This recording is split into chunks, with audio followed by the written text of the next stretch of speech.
converso sobre isso agora, ao vivo, com o professor Gustavo Sampaio, professor de Direito Constitucional da Universidade Federal Fluminense. Obrigado, como sempre, professor, pela presença com a gente aqui. Boa tarde. Boa tarde, Vitor. Boa tarde aos que nos acompanham na Band News. Professor, queria que o senhor nos explicasse o que diz a lei em relação a isso, quando tem uma operação da Polícia Federal e são apreendidos materiais como celulares, por exemplo, mas não só, tudo isso que eu enumerei aqui que foi objeto da operação de ontem. Para onde vai esse material? A quem cabe fazer a perícia? Explica para a gente o que prevê a lei brasileira nesses casos.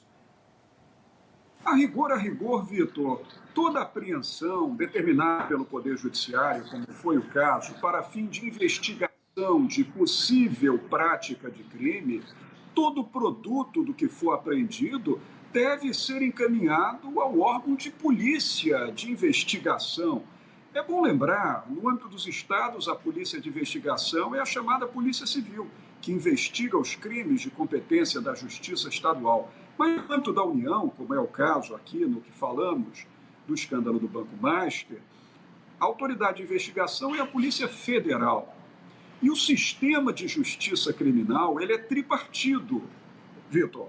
A polícia de investigação, a Polícia Federal, no caso, cuida da apuração, da investigação, da produção das provas, constituindo quase sempre um inquérito policial federal. E, ao fim e ao cabo, esse inquérito é relatado e é encaminhado à segunda fase do sistema de justiça criminal, que é ocupada pelo Ministério Público, que aí não pertence nem ao Poder Executivo, nem ao Poder Judiciário, é quem faz o juízo de convicção, o juízo de convencimento sobre as provas produzidas para decidir se propõe ou não uma ação penal. A terceira fase do sistema de justiça criminal, que é o Poder Judiciário, que é quem pode processar e julgar alguém pela prática de um possível crime ou demais crimes. Portanto, o que foi decidido ontem, depois voltou-se atrás, mas o que foi decidido pelo ministro Dias Toffoli é uma excepcionalidade. Não é comum o magistrado determinar a contenção das provas dentro do Poder Judiciário, por isso, mais tarde, o recuo do ministro, quando ele decidiu por encaminhar a abertura de todo esse conjunto probatório ao Ministério Público. Menos mal. O ideal seria a polícia de investigação, mas pelo menos o Ministério Público é o senhor da ação penal, é como chamamos, dominus litis da ação penal, é quem decide se acusa ou não. Mas o ideal mesmo, regular, o padrão, é que fique dentro da estrutura de polícia judiciária para fim de investigação. Agora, professor, mesmo com esse recuo do ministro, será que esse episódio acaba estremecendo a relação, deixando um certo constrangimento entre a Polícia Federal e o Supremo Tribunal Federal para a sequência da própria investigação? Até porque, além disso, houve também uma outra informação que deixou no ar um certo mal-estar, que foi da possibilidade de vazamento. Passou a se cogitar que essa operação de ontem contra o Daniel Vorcado tenha vazado de forma antecipada e aí isso também deixou um certo mal-estar. Será que isso gera consequências daqui para frente, professor? O mal-estar fica. Se isso vai produzir consequências ou não, Vitor, a conferir, mas o mal-estar já está instalado. Não há como voltar atrás. E o Brasil, numa era recente, eu diria desde o episódio da Operação Lava Jato, que se instaurou perante a 13ª Vara Federal da Seção Judiciária do Paraná, desde aquele tempo, criou-se assim um receio de vazamento de informações. Ali naquele tempo houve muitos vazamentos de informação, mas isso não motiva, Vitor, essa atmosfera de desconfiança sobre a Polícia Federal.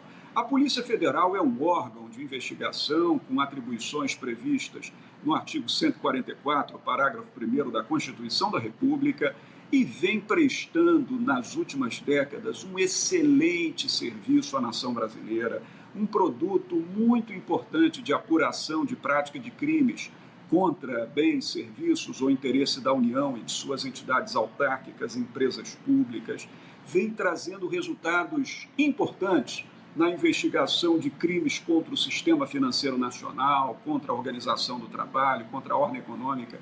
Então, o trabalho da Polícia Federal, se ele teve equívocos de vazamento lá atrás, são coisas muito pontuais que jamais justificam esse nível de desconfiança, sabe, Vitor? Então, o desconforto de relação já está instaurado. Até porque a Polícia Federal é órgão do Poder Executivo, não é órgão do Poder Judiciário. Então já há um desconforto entre o Supremo Tribunal Federal e a Polícia Federal, vide a resposta que o diretor-geral da Polícia Federal, delegado Andrei Rodrigues, canalizou ontem, quando se viu diante dessa posição de estar, de certa forma, acuado pelo Supremo Tribunal Federal. Eu estimo que agora as coisas retomem um ambiente de normalidade, de pacificação, para que os trabalhos de apuração sigam adiante, porque esse caso do Banco Master pode ser, Vitor, uma grande virada na história recente da República no Brasil. Muita coisa pode aparecer a partir daí, muitas pessoas poderão estar envolvidas, muitas autoridades, eu diria até grandes autoridades, poderão cair, a depender do produto dessas investigações. Ô, professor, e um outro fator que causa ainda mais constrangimento, que poderia talvez ajudar a dissipar esse mal-estar, é o sigilo da investigação, né? O ministro Dias Toffoli colocou o caso sobre sigilo, puxou para o Supremo Tribunal Federal e colocou sobre sigilo. Queria que o senhor falasse sobre essa medida. O senhor vê justificativa para esse sigilo? Tem uma base legal sólida essa decisão do ministro Dias Toffoli ou não? São dois tópicos importantes que você nos traz. O primeiro deles, o do sigilo, Vitor. Eu diria que é padrão, sim, nas investigações criminais, sobretudo em crimes de grande repercussão, que haja decretação de sigilo para que a atividade investigativa tenha o seu transcurso regular, sem ser atrapalhada, abalroada, sem ser atingida por interesses escusos, externos.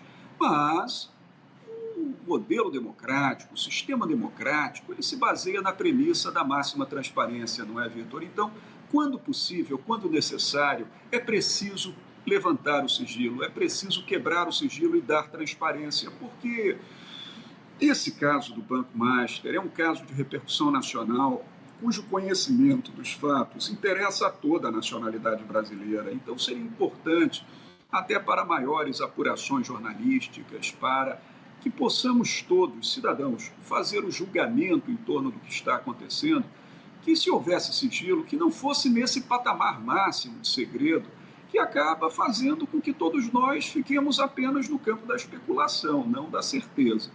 E o segundo ponto que você traz, Vitor, igualmente importante, é o da competência judiciária, não só para processar e julgar os possíveis crimes, como antes disso, e digo antes disso porque até o momento não há nenhuma ação penal em curso, antes disso julgar as medidas cautelares penais, que são medidas muitas vezes apresentadas pela própria Polícia de Investigação ou pelo Ministério Público, toda vez que a autoridade de polícia sozinha não pode praticar aquele ato.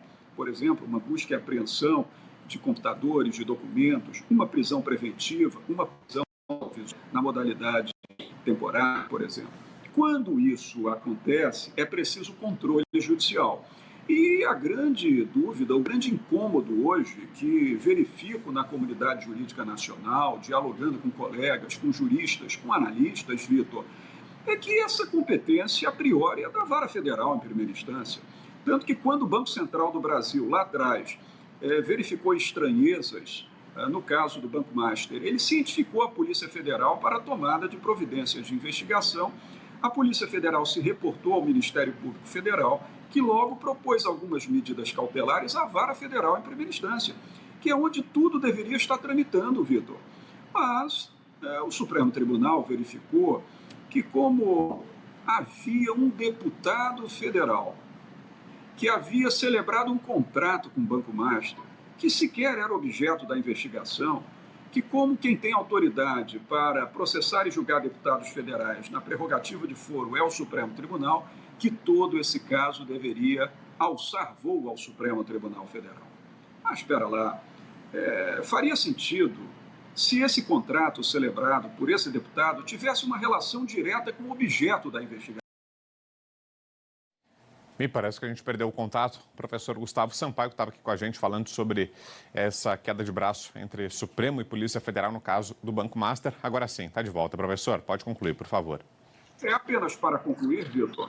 Então, não me parece haver motivo para que isso seja levado ao Supremo Tribunal. Mas quem decide, em sede final, é a Suprema Corte, ela entendeu que a competência seria dela e agora estamos diante desse imbróglio, dessa situação desconfortável entre Polícia Federal e Supremo Tribunal Federal. Perfeito. Obrigado, professor, como sempre, pela presença aqui. Boa tarde. Boa tarde, Vitor. Bom trabalho, bom jornal. Até a próxima conversa. Até. Um abração. E olha, ainda falando sobre o ministro Dias